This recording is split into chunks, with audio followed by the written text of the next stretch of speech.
name is Rosbella Omondi. Jina langu ni Rosbella Omondi. Kiswahili tekelezi volunteer teacher based in Migori, Kenya, East Africa.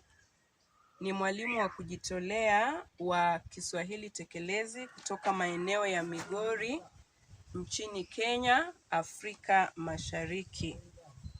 My class today will be at a World Heritage Site called Thimlich, Ohinga. Darasa langu kwa njia ya video leo litakuwa katika eneo lililohifadhiwa ulimwenguni liitwalo Thimlich, Ohinga. Thimlich, Ohinga is a complex of stone-built ruins in Migori County, Western Kenya in East Africa.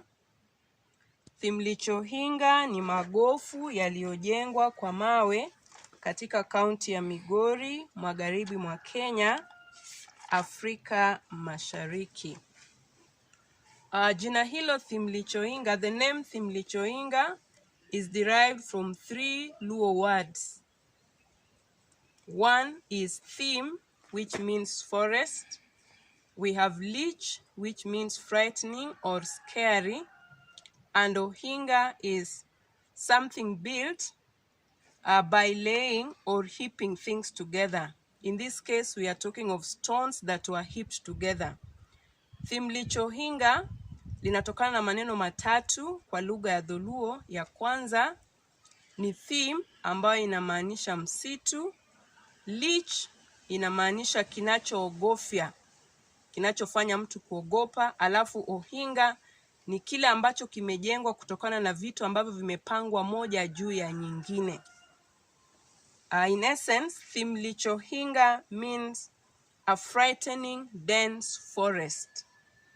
Inamaanisha msitu wa kuogofya ambao umejengwa kutokana na kitu kimoja au mawe moja kwa hiyo nyingine.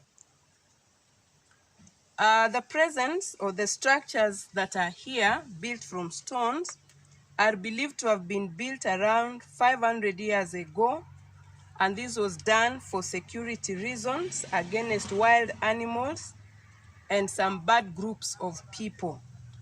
Majengo yaliyo hapa yamejengwa kwa mawe. Yaaminika kwamba yalijengwa miaka karibu 500 yaliyopita, na haya yalifanywa kwa sababu ya kutaka usalama dhidi ya wanyamapori na wavamizi ambao wangeweza kuwafikia watu ambao wanaishi hapa. The materials that were used were just taken from the environment around. The people exploited the natural resources, which were rocks that were found in this region. And the technique that was used to heap these stones together to make the wall is very unique and may not be found elsewhere. Utagundua kwamba mambo ama mawe ambayo yalitumiwa yalikuwa ndio mali asili ambayo yalikuwa kipatikana kwenye mazingira haya, na yamejengwa kwa njia ya kipekee kabisa kabisa. Ndio maana yameunda ukuta huo, kitu ambacho hakipatikani sehemu nyingi ama sehemu nyingine tena duniani. So welcome as we get into Thimlich, Ohinga and be able to learn or to see the few things and the walls that have been built in this place as we learn together. Karibu tunapoingia humu ndani tujifunze, tuone jinsi mawe haya yalivyojengwa na yale mengine yote yanayopatikana katika eneo hili lililohifadhiwa ulimwenguni. Karibu sana. The wall is here. Thimlich, Ohinga, the stone wall. Like you can see, all these are stones arranged in a very peculiar manner. Haya hapa ni mawe. Stones, mawe. Haya hapa ni mawe ambayo yamejengwa kutengeneza ukuta. Ukuta is a wall. So we have stones, mawe yametumika kujenga ukuta, used to build the walls. So it becomes like a fortress, inakuwa ni kama kitu cha kujihifadhi ama cha kujifichia. Kwa hivyo tuna hii hapa ikielekea mpaka kule mwisho jinsi ilivyo. At the walls we have an entrance that. So you have this gap that has been left here, and this is like the gate or the door that gets into the enclosure where the people built their houses and lived. Hapa tuna kiingilio, entrance is kiingilio ambayo imejengwa, tumeachiwa nafasi. There is an entrance, kiingilio, ambapo ukiingia pale ndani utapata maeneo ambapo watu hawa walikuwa wanaishi. You'll be able to get the houses and where they were situated inside. So this is the entrance, kiingilio cha kuingia hapa. Apart from the stone wall, we equally have other structures within Thimlich Ohinga, and one of them is this grass-thatched hut. Tuna majengo mengine ambayo yanapatikana hapa ndani. Moja yao ni hiki kibanda ambacho kimeezekwa kwa nyasi. Grass is nyasi, it is grass thatched, and it's a homestead with other huts too.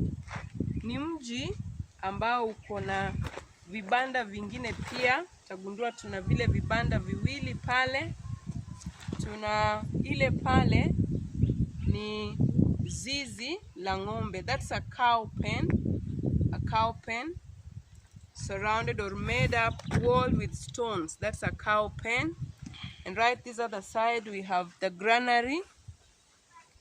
Granary in Kiswahili is gala. And then the cow pen that is stone walled is zizi. Zizi la ng'ombe. Ng'ombe is cow, zizi is pen. So we have these other houses. This was for the first wife. Traditionally, kulingana na jamii ya Waluo, mke wa kwanza alikuwa anajengewa nyumba ama kibanda kama hiki hapa. Alafu zile mbili ama ile pale ilikuwa ni ya mke mwenza. Co-wife in Kiswahili is mke mwenza. So we have that hut that was for the co-wife. And if we had another one, for example, this other side, we also have another hut for a second co-wife or the third co-wife. And then the granary, ambayo ni gala. Granary, gala in Kiswahili. The granary would be used to store cereals. Gala hiyo ingetumika kuhifadhi nafaka. Kuhifadhi nafaka, to store cereals like millet, sorghum. So a granary, I've said, is gala. Nafaka is cereals. We have millet, wimbi. We have mtama that would also be stored there. Mtama is sorghum. This is the entrance to the homestead. Hapa ni kiingilio kuingia kwenye mji huu. Na unapofika tu kwenye lango, when you get to the entrance, we have a watch tower. Unapofika hapa kwenye kiingilio tuna mnara. The watch tower is here.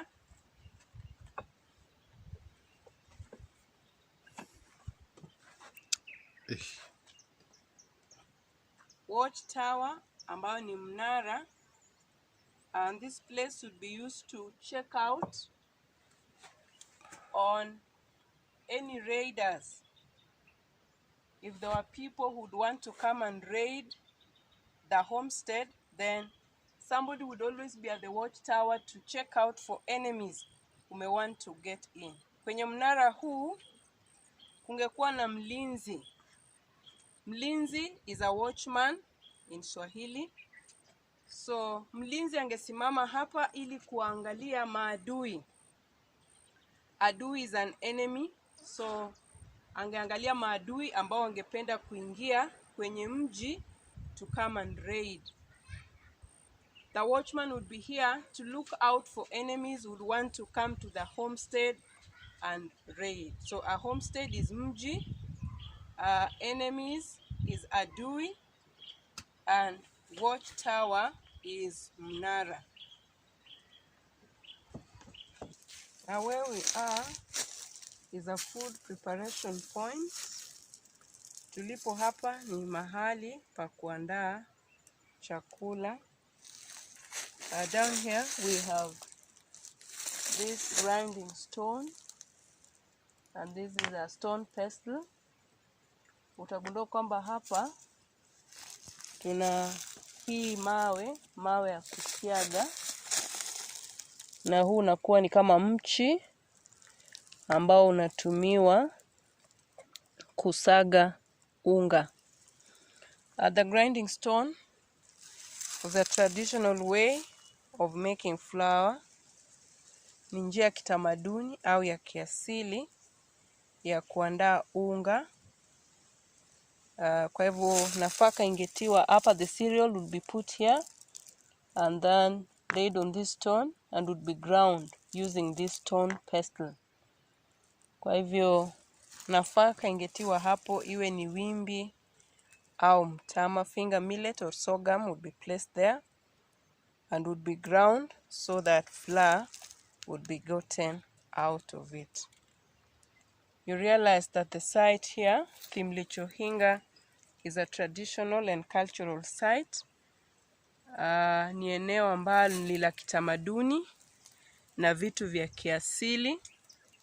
Even the huts that we saw, those are traditional huts which have been overtaken by the current houses. The same way, the grinding stone have been overtaken by the machineries that we now have to process our food. Utagundua kwamba Thimlich Ohinga ni eneo ambalo linashughulikia vitu vya kiasili na vya kitamaduni, na kwa sasa vimebadilishwa na mashine za kisasa ambazo ndizo zinazotumiwa kuandaa vyakula. So we have the grinding stone, tuna jiwe au mawe ya kusiaga nafaka. We have various homesteads, and within the homesteads we have various activities, like we have just seen the food preparation. Where we are now is a place where games were played.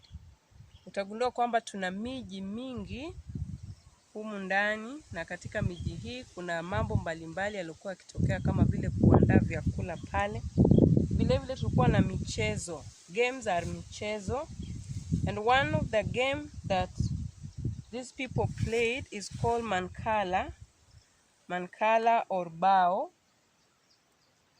game. There's a board. There should be a board ideally, but they would use the stones. As you can see, we have various holes and would have stones that would be used while playing this game. So kulikuwa na mchezo wa bao ambapo tulikuwa na mawe mbalimbali ambayo ingechezwa na watu wawili kubadilishana kwenye shimo hizo. Mashimo hayo mawe yangetiwa pale kisha mchezo kuendelezwa. Traditionally this is common in African countries. Waafrika wengi walikuwa wakipenda mchezo huu, mchezo wa mawe. Wazee hasa walikuwa wanapenda mchezo huu, kuweka mawe kwenye mashimo hayo na kuendeleza mchezo wa aina hiyo. The whole of this place is a homestead called Kokech. We have various other homestead like Kokech and the rest, and the homestead is this vast. We have various other stone structures inside where we would have various houses built or various huts.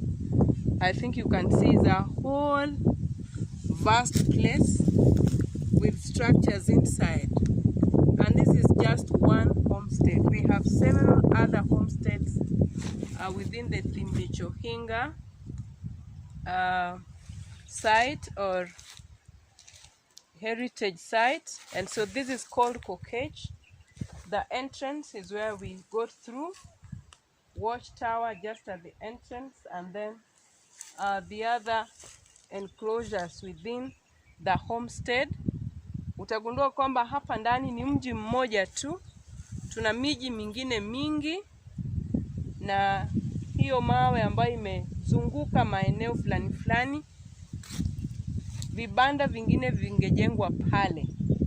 Unagundua kwamba viko vingi ukiangalia mzunguko huu wote, na visehemu hivi ambavyo vina majengo mengine, vibanda vingine vingejengwa hapo. Kwa hivyo hapa ni mji wa Kokech. Tuna miji mingine kama KISWATE, Kokech na hao wengine.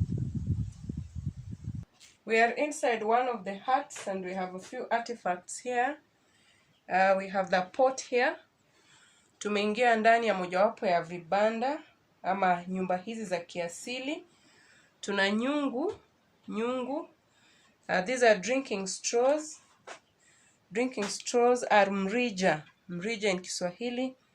And maybe they would serve alcohol. Wangetia pombe, alcohol inside here. Kungekuwa na pombe, and they would use the straws. Wangetumia mrija kunywa pombe. We have a traditional stool here. Tuna kiti cha kitamaduni. And then we have the mortar, traditional mortar. Hiki ni kinu cha kitamaduni ama cha kiasili ambacho kinapatikana hapa ndani. We have various pots, cooking pots actually.